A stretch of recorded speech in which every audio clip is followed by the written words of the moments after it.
let me remind in the end of this talk that I was elected to the presidency to serve the entire country. I was not elected to serve the interest of any person or any group or any one class.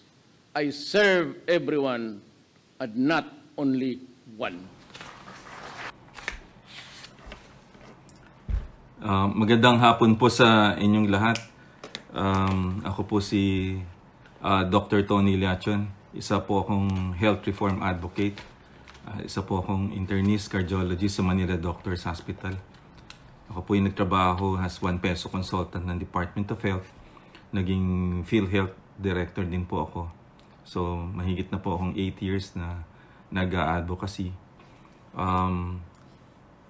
Dati rin akong presidente ng Philippine College of Physicians, isang grupo ng mga espesyalista sa Pilipinas, at dati rin presidente ng UST Medical Alumni Association. At naging Public Affairs Director din ako ng UPPGH sa 2013-2016. So, ako ay clinician at nakita ko po yung pagkakataong makapagsalita po sa inyo sa kadahilan ng wala po tayo masyadong mabasa or makita sa ganitong sitwasyon dahil wala po tayong traditional hong programming sa radyo at television. So minarapat kong mag-umpisa ho nito ng every 2 o'clock in the afternoon para bigyan ko kayo ng opinion. Hindi ako journalist, hindi ako broadcast journalist, hindi rin ako inatasan ng Department of Health. This is my private opinion. Nakikita ko ito sa social media, sa Twitter, sa Instagram, at saka sa Facebook, at saka nababasa natin. So minarapat kong bigyan ho kayo ng perspective sa araw-araw kung ano yung nangyari ho. Today, ang topic natin ay medyo marami kasi marami hong news. At uumpisahan ho natin muna ho dun sa cases na nakita natin itong recently. Sa ngayon ho, ang kaso ho ng coronavirus outbreak sa atin, COVID, na na-confirm ay 501 cases na po. 501. At 33 deaths po. 33 po ang namatay na po. 18 po ang naka-recovered. Ang tingin ko, ito ay tip of the iceberg lang dahil may kakulangan ho tayo sa test kits natin. And therefore, this will not reflect the overall cases in the Philippines. Inamin naman po ng Department of Health sa kanila pong press conference at maging sa telephone interview ni Secretary Duque at ni Undersecretary Rosario Verger na kung gugustuhin nga natin ay mass test kits ho tayo. Kaya lang sa kakulangan ho ng pondo at that time at saka ang test kits natin ay kulang, 2,000 lang. Hindi natin matesting ho yung mga tinatawag na persons under investigation. Sa kadahilanan na ganito po. Kasi po, dahil kulang po siya, nagkaroon po ng issue na whether persons of influence or politicians ay nagagawa ng test. Hindi natin masisisi kasi lahat naman po scared and fearful eh. Nakita natin kung gaano kabagsik ho ito, oras na dumapo po sa inyo. So, hindi natin masisisi kung that's the tyranny of power and influence eh. Kahit naman sino gusto mauna, kahit mahirap or mayaman. It's just like that po. So, pero in retrospect, without blaming anyone, kung tayo po kayo nakapagplano ng ayos, for example, lagi ko pong binabalikan dito what went wrong kasi po yun ang training ko po bilang doktor. Pag may kaso po akong namatay or na-disgrasya, iniisip ko, bakit ho namatay yung pasyente? What went wrong? At nagko-conference kami mga doktor para sa ganun, malaman natin. Not to blame anyone. Not to blame anyone. This is a bad time for blaming. This is a time for reflection kung bakit nagkaganito. Nag-umpisa ho yan dun sa China ban natin. Na-delay ho tayong 1 week eh. Nagsalita po ako nun. At ako'y kinakabahan kasi medyo na-spin ng isang periodista at nilash ko daw po si President Duterte. Hindi po. Maganda po yung interview kong yun. It's just that naging viral at nakita ko na ka-trigger naman ng awareness, and after 5 days, nag-declare si Presidente after the death ng isang Taiwanese national and the first death outside of China. So, ang nakita ko doon, like in other countries, pagka may namatay na isa, yun ho ang tinatawag na index case, yun yung patient zero. Dapat to doon tayo naging aggressive. For example, nag-order tayo dapat marami ng test kits. Kasi meron ho tayong blueprint in other countries, South Korea, Australia, Singapore, Hong Kong. Dapat to doon natin umpisahan. Hindi ho tayo, nyari, lalaban tayo sa gera, ang baril ho natin let's say, pistola lang, tapos kokonti ang supply. Talo ho tayo sa gera. Kung nanonood ho kayo ng mga movies like Braveheart at World War II, napaka-importante kasi yung armamentarium kulang. So, failure to prepare is preparing to fail. So, yun ho ang nakita ko ho dyan So, number 1 ho yun. Number 1, yung pag-travel ban natin late. Number 2, nakita ko yung test kits kulang. And people are close to the government are actually stonewalling it na yun nangyari, dapat yun lang na order natin anong gagawin natin. So, concentrate lang ho tayo dun sa may sakit. Hindi natin naman alam. Ang daming PUIs dyan, namamatay na po, na hindi man lang ho lumalabas po yung resulta. Meron nung 7 days, 2 weeks na. Kaya, there's an avalanche right now of death patients na nakikita. May iba nga, alam natin PUI, hindi na nga natin natetesting ang problema, yung mga PUI, sila yung carriers And that's the problem. They're roaming around the city right now without confirming. Sana na-isolate natin sila kagad. And I think that is very important And number 3, kaya ang taas ng deaths ng mga doktor ngayon, unang-una, hindi natin sila nabigyan ng protection. Nagkulang tayo sa healthcare providers natin ng arms.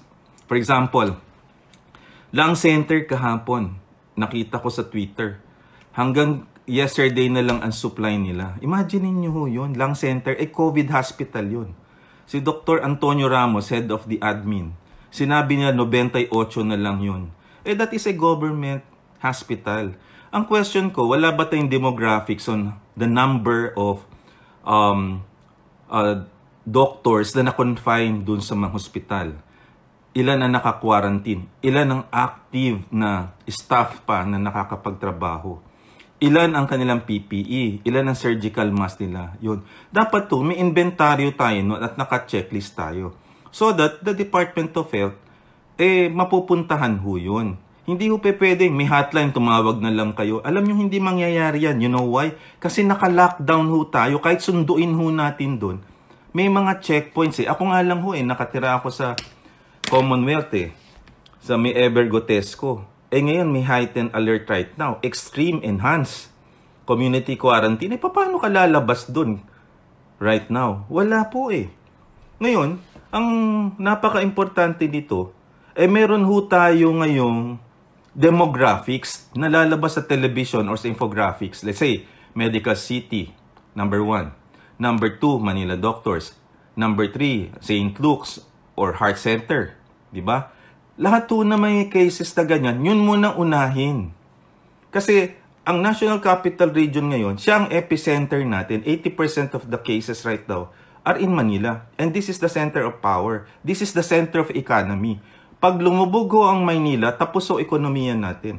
Pero wag muna natin pag-usapan na ekonomiya kasi hindi pa tayo nakakasagot dito sa COVID natin.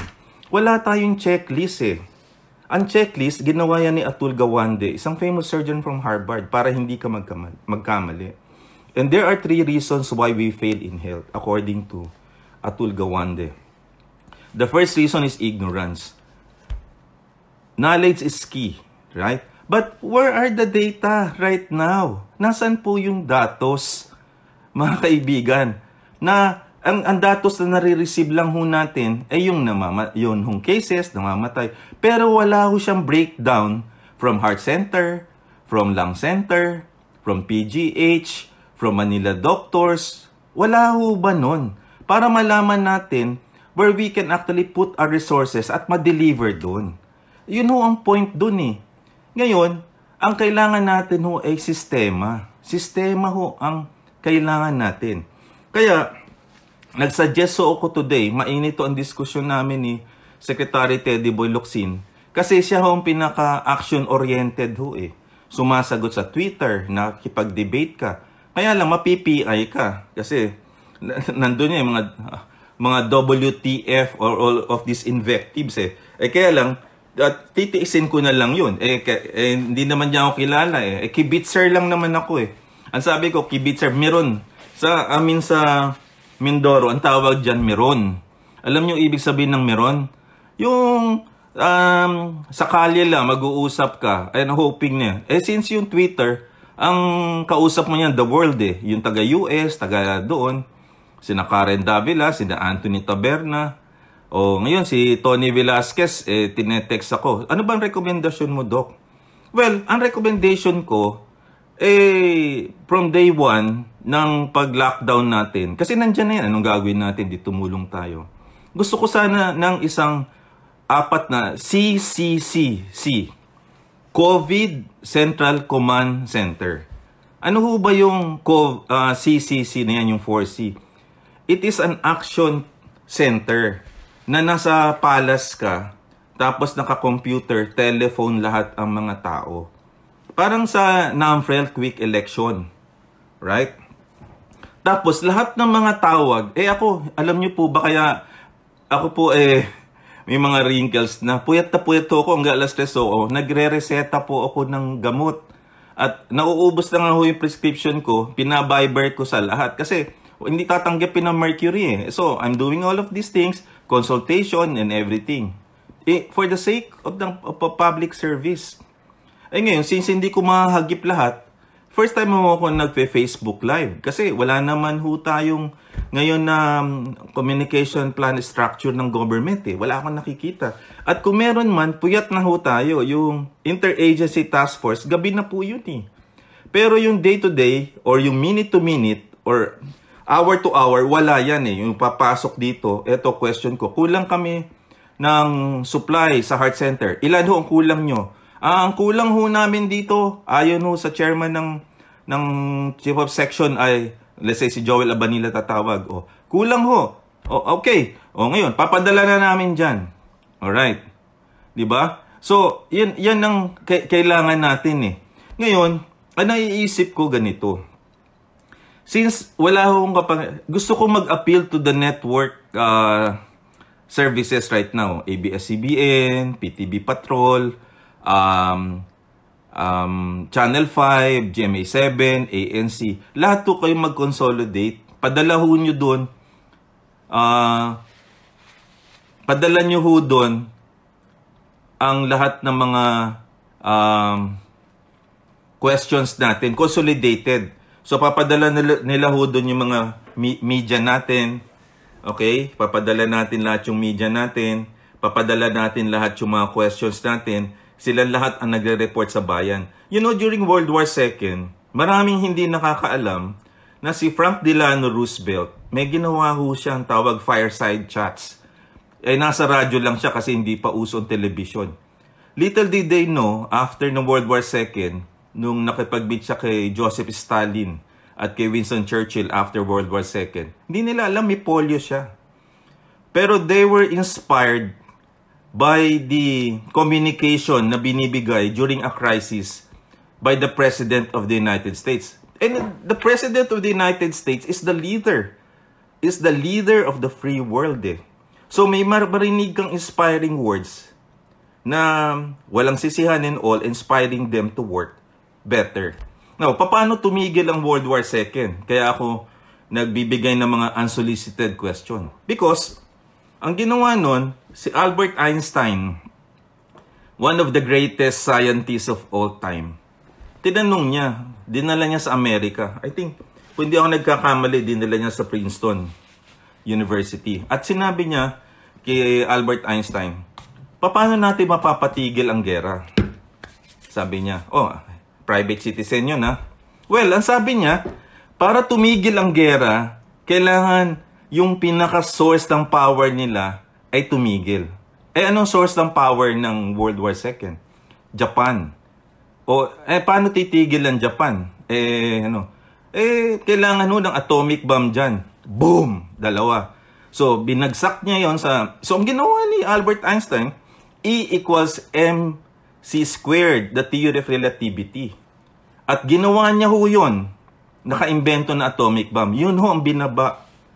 Binaba po yan sa Hiroshima at Nagasaki. So, after a few days, suko ang Hapon. And that is because of the brilliance and suggestion, unsolicited suggestion of a scientist. Hindi siya military, hindi siya sanay sa crisis, pero nag-iisip siya.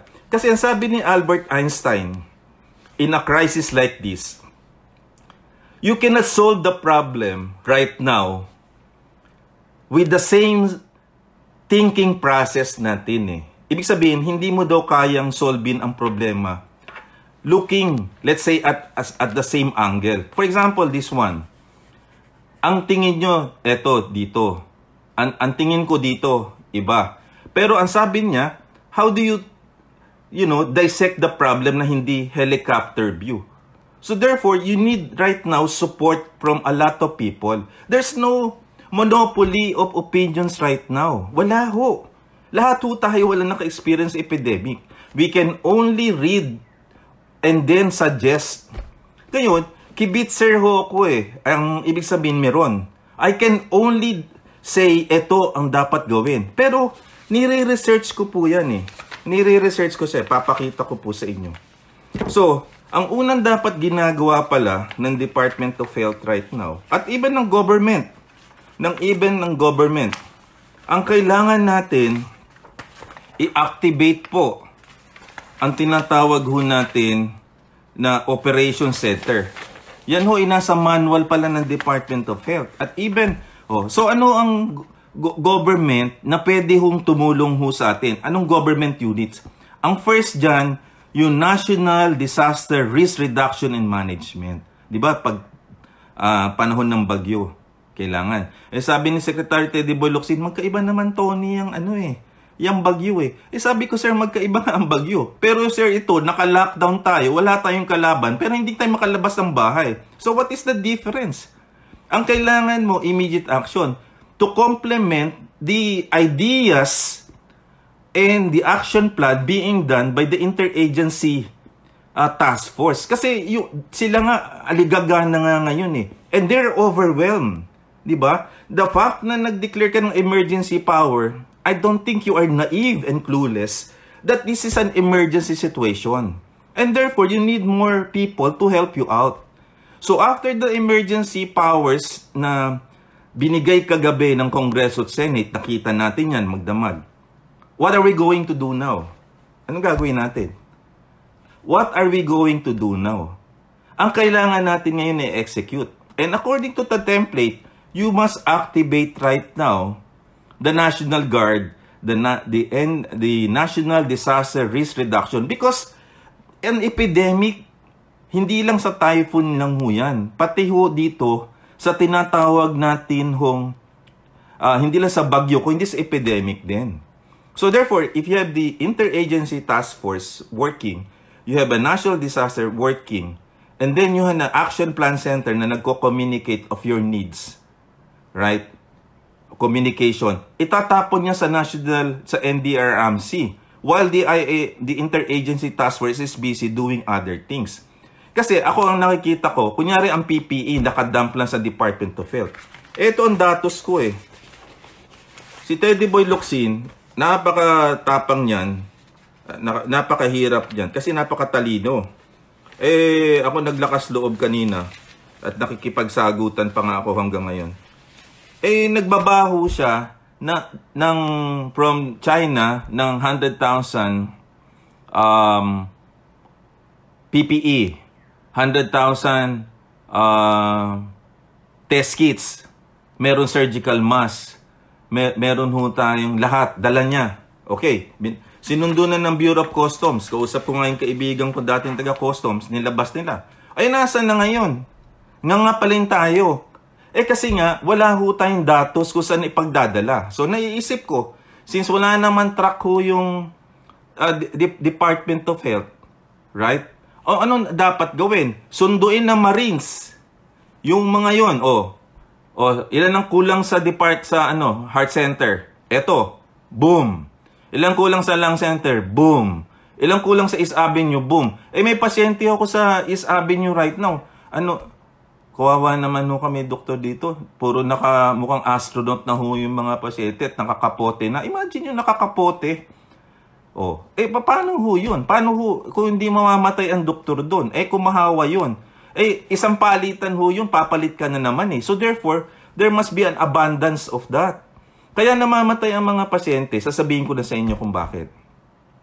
Pag ho na respirator ka, dead ka, sigurado ako. Alam mo bakit? Kasi hindi nakaset up sa ICU, hahalo ka dun sa mga regular patients. Hindi nakaset up yung mga regular rooms. May monitor ka ba doon?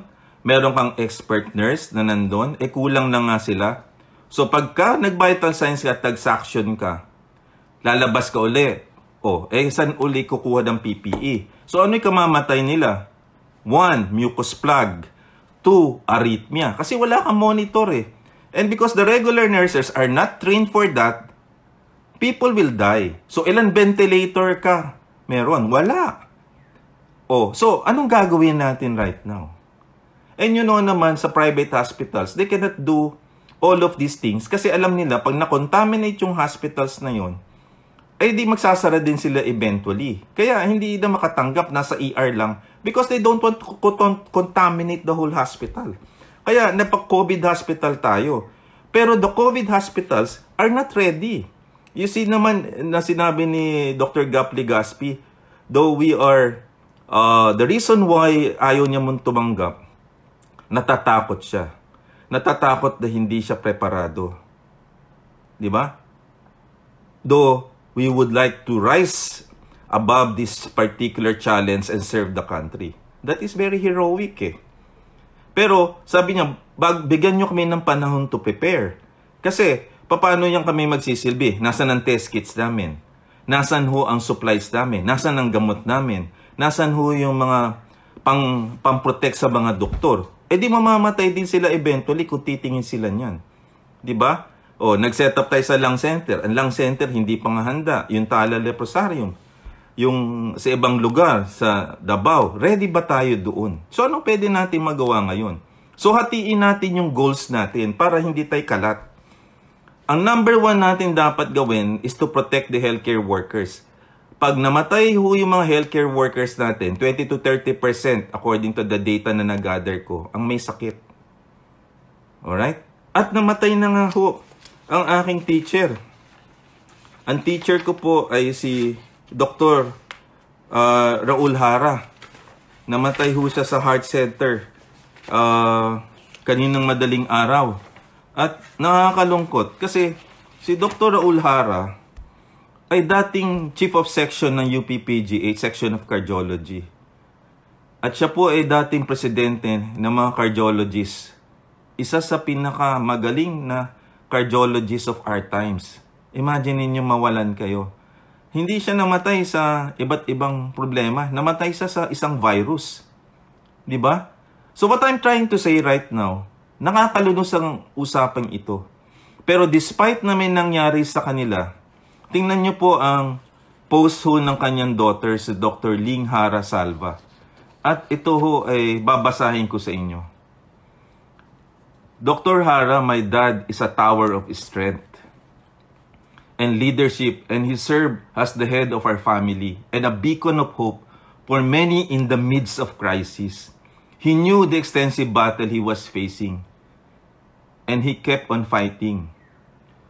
On March 24, 2020, it is with deep sorrow that we announce that he has passed on. And our family extends the deepest gratitude to everyone who prayed for him and reached out during this difficult time. We are especially grateful to the Philippine Heart Center doctors, nurses, and staff who took care of him and have gone way and beyond their call of duty, despite the lack of protective gears kasi they treated my dad with compassion like their own family. His memory is not defined by how he died, but how he lived. He dedicated his whole life to constant learning and teaching and molding future doctors. Dr. Hara would ask the tough questions and push you to learn and persevere. He believed in his students and would think of them as his children and the hope for the future generations. And as an internist cardiologist, he is passionate about the art and the science of the work.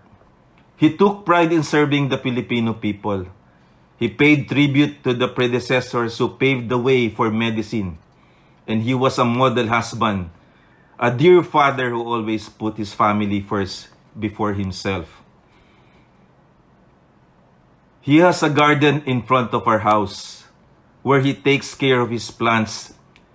And his dream for us was to be like the branches of the trees outgrowing their trunk. And Papa is each one of us. He lives in the hearts of his wife, the 5 kids, their spouses, and the 10 grandchildren. We were with him every step of the way, and he would remain with us throughout. We must be strong according to him. We must live on. We must persevere. And we must go on with a steady heart. And that is the message of the daughter of Dr. Hara. It's so painful to lose a dad, a relative, a colleague.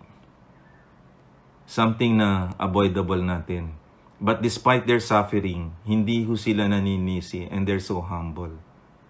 So, I took it upon myself right now to ventilate some of your problems and hope I can actually give you some more insights on this. So, ang gusto kong i-summarize po sa inyo ngayon ay yung CCC, Central Command Center, para ho sa atin. At meron ho yan, no? So, what are the responsibilities ho niyan, Operation Center? Ang Operation Center fulfills the requirements of the principles of emergency preparedness and emergency management. It ensures the continuous operation of an organization or agency in the midst of an emergency or disaster as it serves as the hub for command, control, communication, and coordination in close coordination with the IATF. So in general, the OPCEN will facilitate the collection and analysis of data in order to have an accurate and reliable information and a basis for making decisions and setting the overall direction of the response. Number 1, disseminate information, early warning, and guidelines. Continue monitoring the development of every incident. The OPCEN of the Department of Central Office, ang tingin ko, kailangan i-modify na hindi na sa Department of Health. Kasi overwhelmed na sila. It should be in the palace where the President is there with the Executive Secretary so that you can make firm decisions right away if the President is there. It is very, very important. It is an executive decision right now. So you're given emergency powers.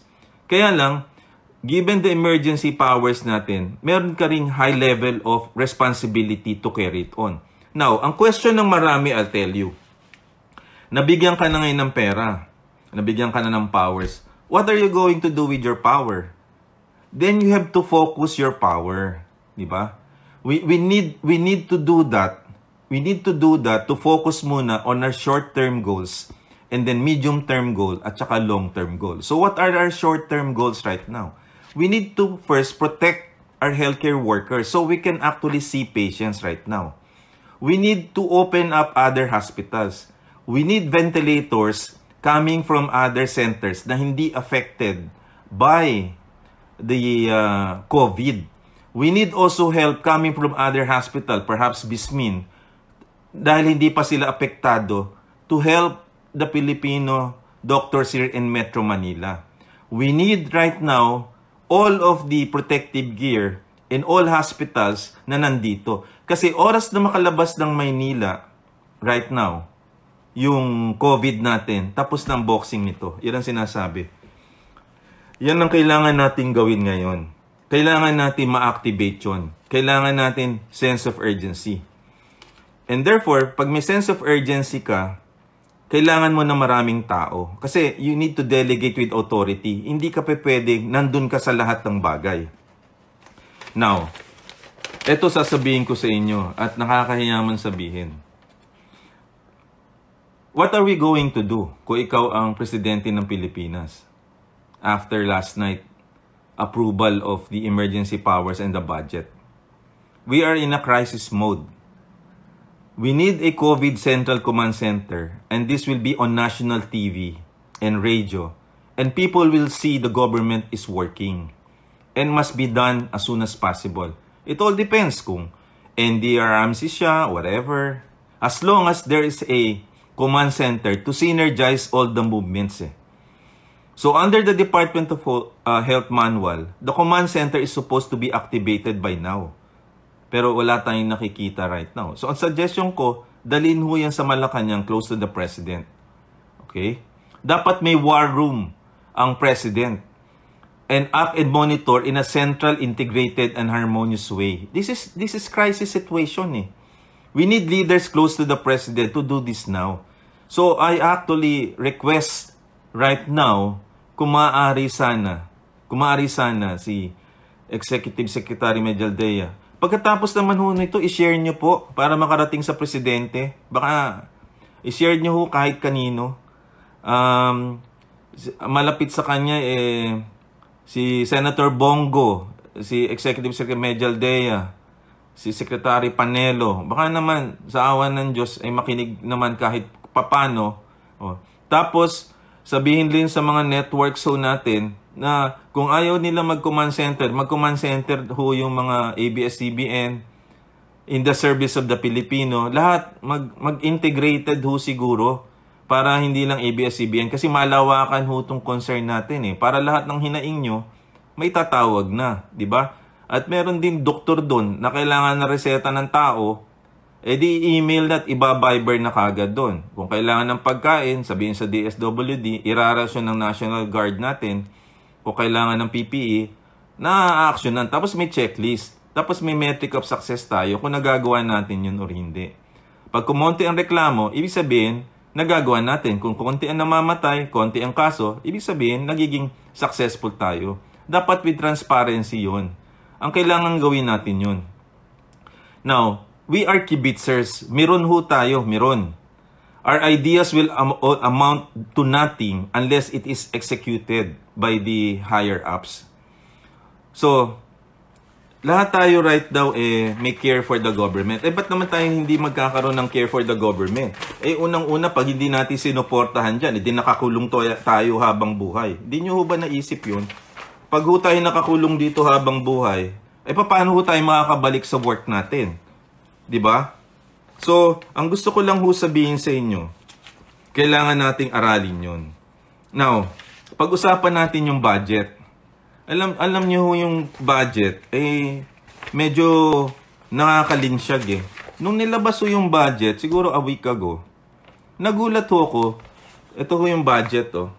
Nakita niyo orange niyan. Yan pala, 50% niyan, 27 billion yan, 14 billion para sa tourism. At ang budget para sa COVID, believe it or not, 3.7 billion. Naku po. Ba't ka nagtawag ng COVID national crisis kung ang budget mo sa lahati sa tourism pupunta? Ngayon, kaya pala ginawa yung emergency power para ipaglipat yung pera. Ang naisip daw, dati na daw na budget sa DOT dahil nasira sa panahon ng taal. Pero ngayon may emergency power ka, tahimik ang taal ngayon, may COVID ka, may kapangyarihan ka, i-jumble mo yung budget na yon. At may emergency powers ka. So lahat muna ng budget, maaring kalahati, sa COVID muna. Kasi wala tayong pag-uusapang turismo, wala tayong pag-uusapang economy, pag hindi ho tayo nakalusot ho dito sa COVID na ito. So, ang rate limiting step sa ngayon ay kailangan nating madaliin na masolve ho itong tinatawag nating COVID crisis na to. Now, hindi ko na kailangan sabihin sa inyo yung detalye at marami ho dito. Pero napansin ko, you should put your money where your mouth is. And therefore, the budget, ang budget dapat natin ay nakalaan sa COVID. Ngayon, wala ring menu. Nanood naman kayo ng Congress kahapon, maliban sa kanilang pagmamarcha ho doon at nagpakita they're caring for us. Parang hindi naman ko naramdaman ho. Parang wala lang. Nakamarcha silang ganyan. Wala namang menu. For example, ilan ang bibigyan nila sa protective gear? Ilan ang bibigyan nilang hazard pay? Ilan ang bibigyan? Wala hong detalye. Parang pag pumunta ka sa restaurant, may menu ka at tapos may presyo ka dito. Walang ganun eh. So parang blanket lang binigay sa inyo. Sige, ganyan. 'Di ba? So paano ho 'yun? Alam ko dahil nasa corporate world ako, accountable ka for every cent nun eh. Di dapat gawin na kagad natin 'yun. 'Di ba? So ang point ko doon, hindi tayo organize eh. Kaya napapansin ng tao, nagkakaroon tayo ng behind that very autocratic style of leadership ni President Duterte. Meron tayong cracks eh. Perhaps hindi natin masisisi because he's not a medical person eh. And therefore, kung the Department of Health plan pumalpak nung una, perhaps you need a separate kind of advisors. Andyan, Philippine College of Physicians. Ang dami kaya naging past president. Ang daming Toym awardee in medicine. Ang daming Toym awardee in engineering. Ba't hindi kaya isamon lahat yan sa Malacanang? Ano ba mga suggestion nyo? Ang daming businessman na matatalino na naghihintay lang siguro yan ng pagkakataon. Let's say, nandyan ho si Kuya Hansi. Andyan si Kuya Lance, di ba? Andyan ho si Tito Ramon Ang, di ba? So, ang ibig sabihin, naghihintay lang yan ng tulong. At baka yan makadagdag sa experience nila at sa thinking process. Ito eh. Ngayon, kunyari, magsalita ako doon. Ang daming Secretary of Health dati. Andyan si Manolet Dairit, Secretary Cabral. Di ba?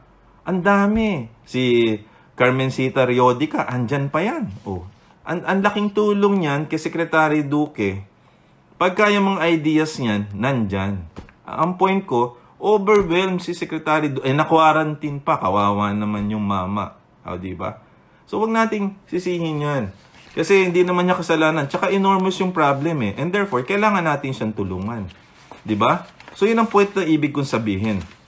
Now, back tayo sa ibang mga questions. Ito yung mga questions na nag-gather ko. Kasi may mga nagre-request eh. Okay. Palace needs a rapid yan. Agree ako dyan. Okay. So, may mga tanong dito sa akin na sinabi. Meron ako isang kamag-anak na ang tatay ay nailabas sa ospital. Nagdadialysis siya. Ano ba ang profile niyan? Yan ang profile na nagkaka-COVID. Ang ibig sabihin, ang mga pasyente matatanda, may hypertension, may diabetes, wag na ho kayo maglalabas pa. At pagka nakalabas na kayo ng hospital, dapat po, ang suggestion ko, ay alagaan nyo siya. Ngayon, mayroon din isang question, bakit may mga batang nadadali? Kasi, alam niyo po ba, ang non-communicable diseases or diseases na hindi nakakahawa, hypertension, diabetes, common na ho sa mga bata. Hindi na po yan, ang sakit ho ng mga lifestyle diseases, hindi ho yan disease of the old and the rich. Sakit ho yan ng may hirap at saka ng mga bata rin. So, kung may risk factors yung mga doktor na nandyan, may diabetes, kahit bata sila, huwag silang i-expose dyan. Baka sila madali din dyan. Okay. Ngayon, merong question may panukala ho si Senator Francis Tolentino na yung 1,500 na magbo-board exam sa March, wag na ho daw nilang mag-exam. Kahit to ang anak ko si Jolo, kukuha ng board exam, hindi ko papayagan yan eh. Kasi rite of passage yan eh. Ang ibig sabihin ng rite of passage, lahat tayo in every phase of life, meron tayong difficult task na kailangan natin magawa para ho tayo ma-label as a certified physician. Siyempre, magiging inferior sila na dahil may calamity. Hindi ka na, yung MD mo, hindi mo hindi mo man lang nakuha sa tamang pamaraan. At saka, para daw maisabak na sila sa gera, ano magagawa niyan? Mga bagito yan. Number 1. Number 2, susuong sila sa problema. Hindi naman shortage of doctors ang problema. May kulang shortage of protective gear. Kaya namamatay sila. Di makakadagdag pa sila sa problemahin natin. So, di ba? So, ang point ng ibig kong sabihin right now, some of our legislators can be able to help if they can use their power to talk with the president. Ang nakikita ko kasi, ang dami tayong mga talks pero walang action wala naman tayong magagawa dahil kibitzer tayo, meron tayo di ba? Alright. So, I'm going to open right now the discussion para sa mga questions nyo kasi na-summarize ko na yan. At ayoko naman maging boring yan kasi siguro kaya na ina-anticipate nyo ano yung balita kahapon, ano yung mga bago, ano yung reflections natin. Para naman tayo, para itong isang dumping ground right now for all our sentiments so that we can be able to write it down. But alam nyo, to become relevant, apektado ba? Correct po, alanganin ang buhay ng... Alam nyo, pag nagbasa kayo, pag maganda yung idea, i-retweet nyo or i-share nyo. Alam nyo, pumasok ho kayo sa Twitter. Andun ang labanan Maganda yung Facebook, share lang ng share. Pag magandang idea, share. So that you can inspire a lot of people. Kasi pag nag-viral yan, that will reach the president. And you know naman as politicians, they always respond to public pressure. Ganun ang politiko Kasi botante ho yun Naintindihan niyo po ba yun? Ang susi sa lahat ng ito, public pressure. If there is enormous amount of pressure coming from the people, from the base going up, yuyukod yan. Anong gagawin mo? Kasi kailangan nila yung votes natin sa 2022 So, ang mga gustong, if they will not perform well this time, that would mean the election for 2022. And this will roll over. So, dapat isipin nila yan. Kung sino man magiging presidente natin. Alam nyo, in crisis, this is actually the test of character and wisdom. Ngayon ko nakikita kung sino ang buo ang loob at kung sino ang mahina at kung sino ang walang wisdom at sino ang meron. Sometimes, you have that in your... When you were kids, meron kayo niyan character and wisdom and moral values.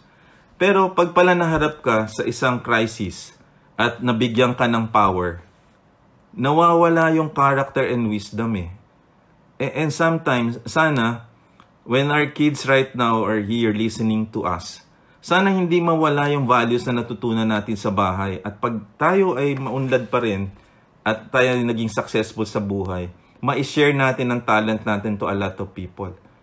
I see, biro nyo yung Senate, 50% niyan, graduate ng University of the Philippines. Graduate, How many of our congressmen are very intelligent? Pero, they're so chaotic pag nagmi-meeting.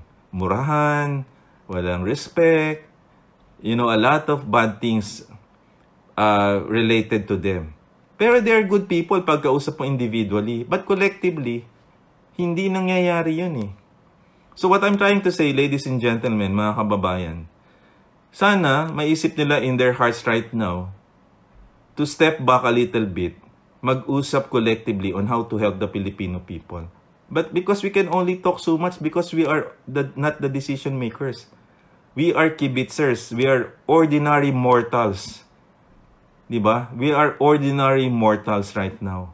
And therefore, it's about time na tayo din use the power of the social media to ventilate and articulate. Okay? Ang isa pang i-request ko sa inyo, you actually should read the news abroad Ang nangyayari sa Estados Unidos right now, grabe. Grabe nangyayari sa Estados Unidos right now. Grabe rin nangyayari sa Italy. Diba?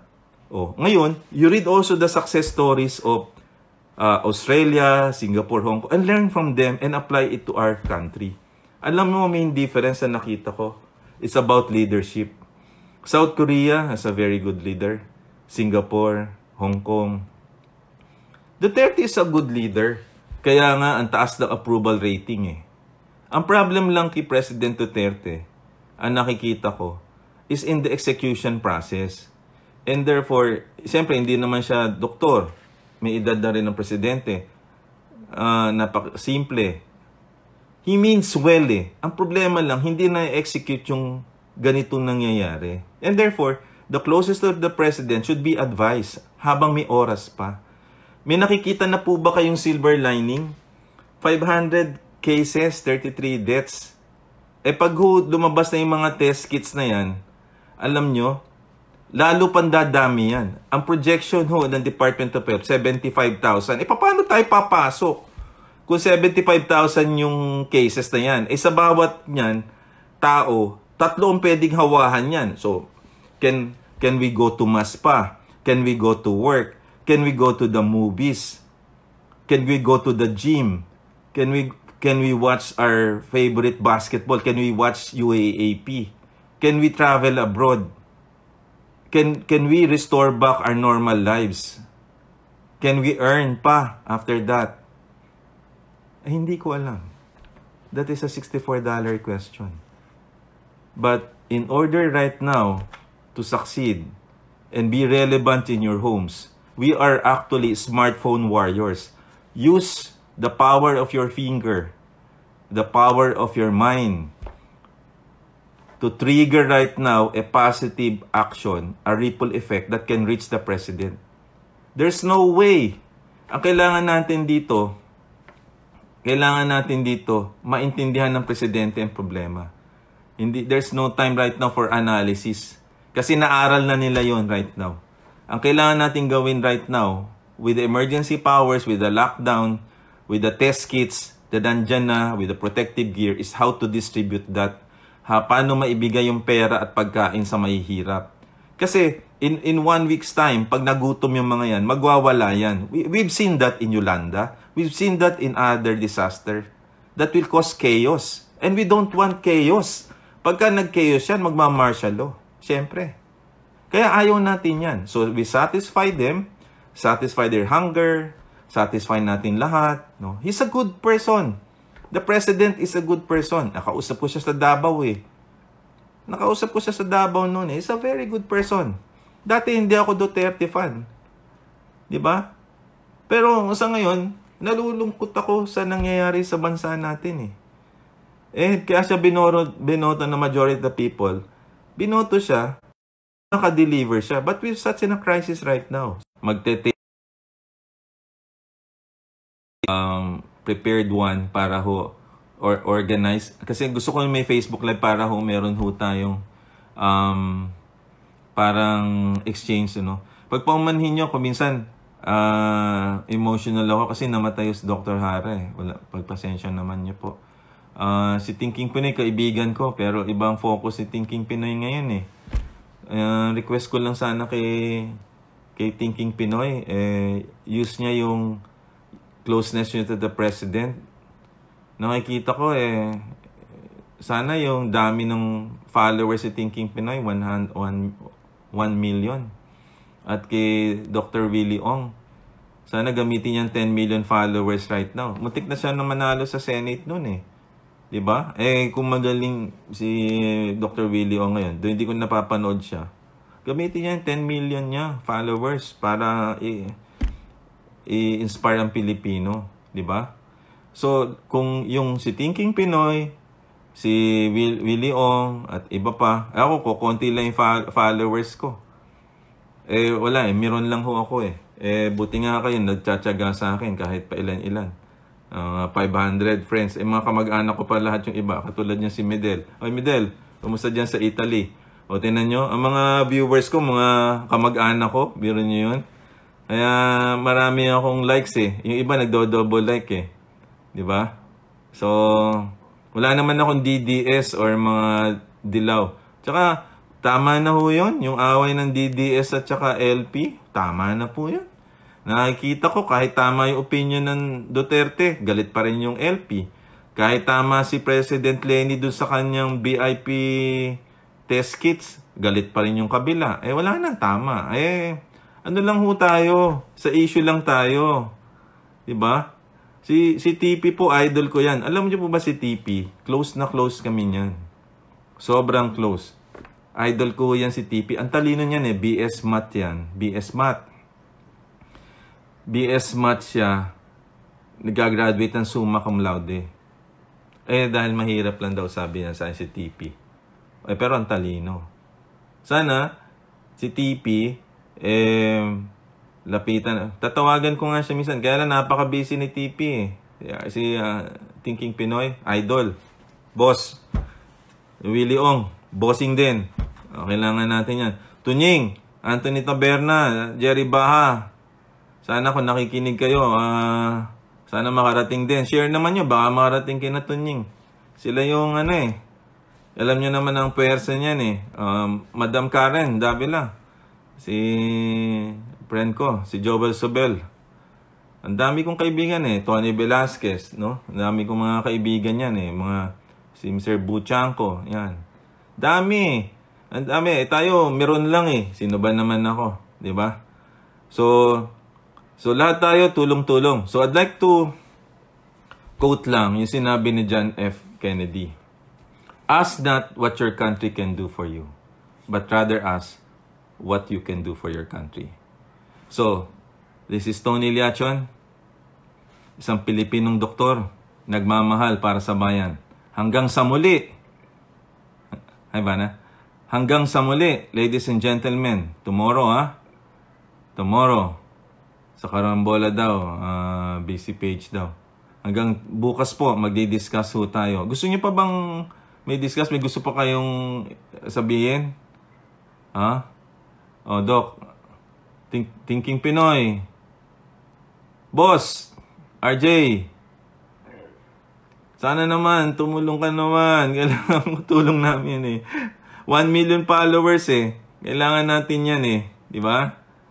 Alright, close tayo sa presidente. Kaya mo yan, boss. Ha? Okay, tapos yung mga dakilang mga senador. Namimiss ko si Dick Gordon eh. Tsaka ang idol ko si Ping. Sani Angara, namimiss ko rin siya eh. Si Pia Cayetano. Si Senator Delon, yung mga idol ko eh. Sila yung close president, si Senate President Tito Soto. Mimiss ko rin siya eh. Talagang ganun eh.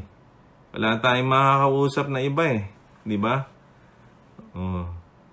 Senator Bongo, the best, number 3 sa Senate, no? Napakagaling ng ginagawa. Secretary Duque, chill lang ho kayo. Kaya nyo yan, ha? Kayang-kaya nyo yan. So, magpapaalam na lang po ako. Tomorrow na lang po, ha? At ang challenge po natin ay leadership eh, sa ngayon. Pero, supportahan nyo, taong bayan. So, bukas po, tapos meron pa ho akong gagawin mamaya. Kailangan daw ng tulong. Okay, connect ho to TP para sa ganun tulong-tulong tayo para ma-execute natin. Okay, maraming salamat po. Hanggang bukas. Dr. Hara, kinararangal ko po naging isa ko po kayong mentor, teacher. Sumalangit ang kaluluwa nyo at in-inspire nyo ho uli ako today para magsabi po. Raul Hara, isa kayong dakilang manggagamot na Pilipino. Kinararangal ko pong nakilala ka kayo. Maraming salamat. Hanggang sa muli, 2:00 bukas po. Araw-araw po tayo. Thank you.